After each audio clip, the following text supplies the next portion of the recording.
حضور علیہ الصلاۃ والسلام فرماتے ہیں میں نے آگے دیکھا کچھ لوگ وہ ہے جو پتھر کھا رہے ہیں اور ان سے کھائے نہیں جا رہے، ان کی خوراک پتھر ہے۔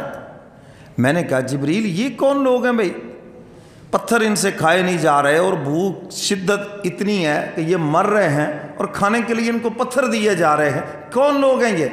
عرض کیا اللہ کے محبوب یہ آپ کی امت کے سود خور لوگ ہیں۔ حق تعالیٰ نے قرآن پاک میں فرما دیا فَأْذَنُوا بِحَرْبٍ مِّنَ اللَّهِ وَرَسُولِهِ، سود خوروں سے اللہ اس کے رسول کا اعلان جنگ ہے۔ اللہ سے آج تک کوئی نہیں جیتا اور نہ قیامت تک کوئی جیتے گا۔ میرے محترم سامعین، دنیا کا عذاب علیحدہ ہے اور آخرت کا عذاب علیحدہ ہے۔ آج ہمارے حکمران کہتے ہیں جی سود کے بغیر معیشت نہیں چل سکتی۔ یہ تو پتہ چلے گا مرنے کے بعد کیا چلتا ہے اور کیا نہیں چلتا۔ تو میرے محترم سامعین، آج لوگ اس کو بڑا فیشن سمجھتے ہیں، جی ہمیں وہ بینک سے لون مل گیا ہے جی اتنے % پہ ملا ہے، تو بھائی یہ سود ہے۔ آپ سود پہ اپنی اگر تجارت کو کھڑا کریں گے تو حق تعالیٰ فرما رہے ہیں کہ میرا اعلان جنگ ہے۔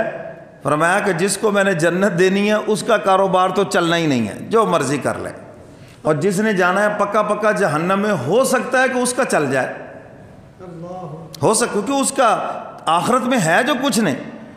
تو میرے محترم سامعین، اللہ کے محبوب نے فرمایا تھا قرب قیامت سود گلیوں میں پھرے گا، اور فرمایا جو میرے اوپر ایمان لانے والے ہیں وہ کبھی بھی اس کو اختیار نہیں کریں گے، بھوک برداشت کر لیں گے، فقر و فاقہ برداشت کر لیں گے، تھوڑے رزق پہ قناعت کر لیں گے، لیکن فرمایا وہ سود کی طرف کبھی نہیں جائیں گے۔ تو میرے محترم سامعین، آج وہ چیزیں ہماری گلیوں میں پھر رہی ہیں۔ تو اللہ کے محبوب فرما رہے ہیں میں نے اپنی آنکھوں سے دیکھا ہے سود خوروں کا انجام۔ حق تعالی ہم سب کو اس سے محفوظ فرمائے۔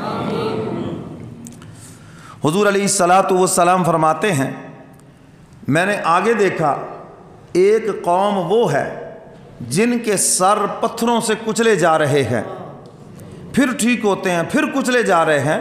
میں نے کہا جبریل امین یہ کون لوگ ہیں؟ عرض کیا کملی والے پیغمبر یہ آپ کی امت کے بے نمازی لوگ ہیں،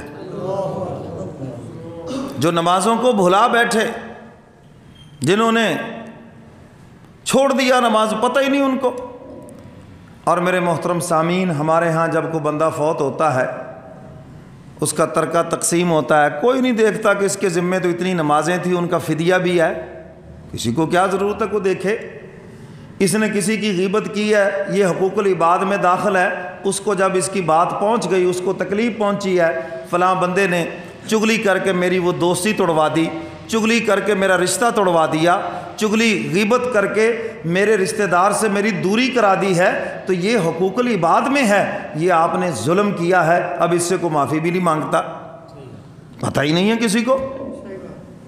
تو بھائی اسی طرح نمازیں رہ گئیں، حج فرض تھا حج نہیں کیا، یہ سارا کچھ اس کے مال سے کرنا تھا، کون کرے گا؟ سب اپنی اپنی بانٹ کے جائیں گے، ابا جانے اور قبر جانے، اللہ اللہ خیر صلی اللہ۔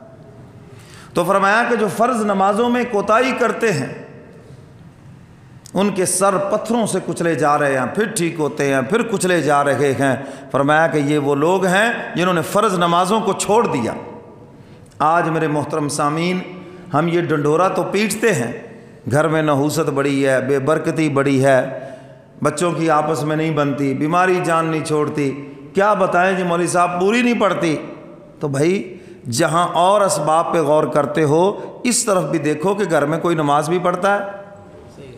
حضرت پیران پیر شیخ عبد القادر جیلانی رحمۃ اللہ علیہ فرماتے ہیں ایک بے نمازی کی نحوست 40 گھروں تک جاتی ہے، 40 گھر اس کی نحوست کے وجہ سے اثر انداز ہوتے ہیں، تو جو سارا گھرانہ ہی بے نمازیوں پہ مشتمل ہو وہاں کیا حال ہوگا؟ ابا بھی بے نمازی، اماں بھی بے نمازی، بیٹا بھی بے نمازی، بہن بھی بے نمازی، بہو بھی بے نمازی، جہاں سارے ہی بے نمازی ہوں پھر اس نحوست کو نہ کوئی تعویذ دور کر سکتا ہے نہ کوئی پیر دور کر سکتا ہے۔ سمجھ آئیے بات کہ نہیں؟ ہاں، عاملوں کے چکروں میں پھر پڑے رہو گے، ان کا کاروبار خوب چمکے گا، جن سے خدا کا دروازہ چھوٹ جائے پھر وہ در در کی ٹھوکریں کھاتا ہے، سکون پھر بھی نہیں ملتا۔ تو میرے محترم سامعین، اللہ کے محبوب فرما رہے ہیں میں نے اپنی آنکھوں سے دیکھا بے نمازیوں کے سر کچلے جا رہے ہیں پتھروں سے، اللہ ہم سب کو محفوظ فرمائے۔ میں کہتا ہوں اگر آپ اپنے بچوں کو صرف نمازی بنا دیں بڑے کمال کی بات ہے، نمازی بنا دیں، چلو دیندار پورا نہیں، حافظ قاری عالم نہیں، اگر یہ ہو جائے تو کیا ہی بات ہے، لیکن اگر آپ اپنے بچے اور بچیوں کو صرف 5 وقت کا نمازی بنا دیں تو انشاءاللہ العزیز پھر بھی سارے مسئلے حل ہو جائیں گے۔ حضور علیہ الصلاۃ فرماتے ہیں میں آگے دیکھا تو مجھے کچھ لوگ نظر آئے جو کانٹے جن کی خوراک ہے، کانٹے کھلائے جا رہے ہیں، جھاڑیاں کھلائی جا رہی ہیں اور وہ ان کے گلے میں پھنس رہے ہیں، زخمی ہو رہے ہیں۔ میں نے پوچھا جبریل یہ کون لوگ ہیں؟ عرض کیا کملی والے پیغمبر یہ آپ کی امت کے زکوٰۃ نہ دینے والے لوگ ہیں، زکوٰۃ عشر نہیں یہ دیتے۔ فرمایا ان کے لیے یہاں یہ سزا ہے۔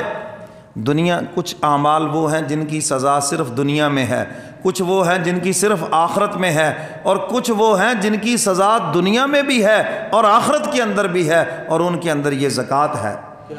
دنیا میں آپ زکوٰۃ عشر نہیں دیں گے اللہ رحمت کی بارشیں روک لیں گے، یا تو بارشیں سرے سے نہیں ہوں گی یا پھر بے موسمی بے ٹائمی ہوں گی اور ضرورت سے زیادہ ہوں گی، یہ سب خدا کی ناراضگی کی دلیل ہے۔ تو میرے محترم سامعین زکوٰۃ نہیں دیں گے، اب ان کو سمجھائیں بھی آپ زکوٰۃ دیں عشر دیں، آگے سے کہتے ہیں جی ہم بڑا صدقہ خیرات کرتے ہیں، آپ جتنا مرضی کر لیں اللہ کا حکم آپ نے پورا ہی نہیں کیا۔ زکوٰۃ کا ٹائم آ گیا پوری زکوٰۃ دیں، اگر آپ ذمہ دار ہیں تو پورا عشر دیں۔ جس زمین کے اوپر خرچہ ہے، ٹھیکے پہ زمین ہے، کھاد سپرے پڑتا ہے اس میں، تو اس کا آدھا عشر ہے، 100 میں سے یعنی کہ لاکھ میں سے 5000 روپے اس کا عشر ہے۔ اور جس زمین پہ کوئی خرچہ نہیں، برانی زمین ہے، ہاں تو اس کا عشر جو ہے وہ 1 لاکھ کے اوپر 10,000 روپے ہے۔ تو بہت سے لوگ پوچھتے جی یہ خرچے نکال کے پھر عشر نکالنا ہے۔ میں نے کہا ان خرچوں کی وجہ سے تو عشر آدھا ہوا ہے، تو پھر نکالنا کیوں ہے؟ تو اس لیے کوئی خرچے مرچے نہیں نکالنے، جو کچھ زمین سے نکلا ہے اس میں سے عشر ہے۔ 1 لاکھ روپے کے اوپر 5000 روپے آپ کے لیے یہ آسانی ہے، جو بھی جنس ہے اس کی قیمت لگا لیں، جتنے لاکھ کی بن گئی پر لاکھ 5000 روپے نکال دیں۔ اور جو زکوٰۃ ہے یہ 2.5% ہے، 1 لاکھ کے اوپر 2.500 روپے ہے زکوٰۃ، اور یہ سال کے بعد واجب ہے۔ اور جو پیسہ 1 دن بھی پہلے آیا، ایک بندہ یکم رمضان کو زکوٰۃ نکالتا ہے، 1 دن پہلے اس کے پاس 10 لاکھ آ گئے، 20 لاکھ آ گئے، تو اس کی بھی پوری زکوٰۃ ہے۔ سمجھ گئے بات کہ نہیں؟ چونکہ زکوٰۃ کے مسائل کافی تشریح طلب ہیں تو میں سارے تو یہاں نہیں بیان کر سکتا، جس کے جیسے احوال ہیں، جس چیز پہ اس نے زکوٰۃ دینی ہے وہ اس کی وضاحت جب چاہے مجھ سے پوچھ لے، فون پہ پوچھ لے یا آ کے پوچھ لے، حاضر ہوں اس کے لیے۔ تو اللہ کے محبوب فرماتے عشر زکوٰۃ نہ دینے والوں کو یہ عذاب دیا جا رہا ہے، اللہ ہم سب کو اس سے محفوظ فرمائے۔ حضور فرماتے ہیں میں آگے دیکھا کچھ لوگ وہ ہیں جو گلا سڑا گوشت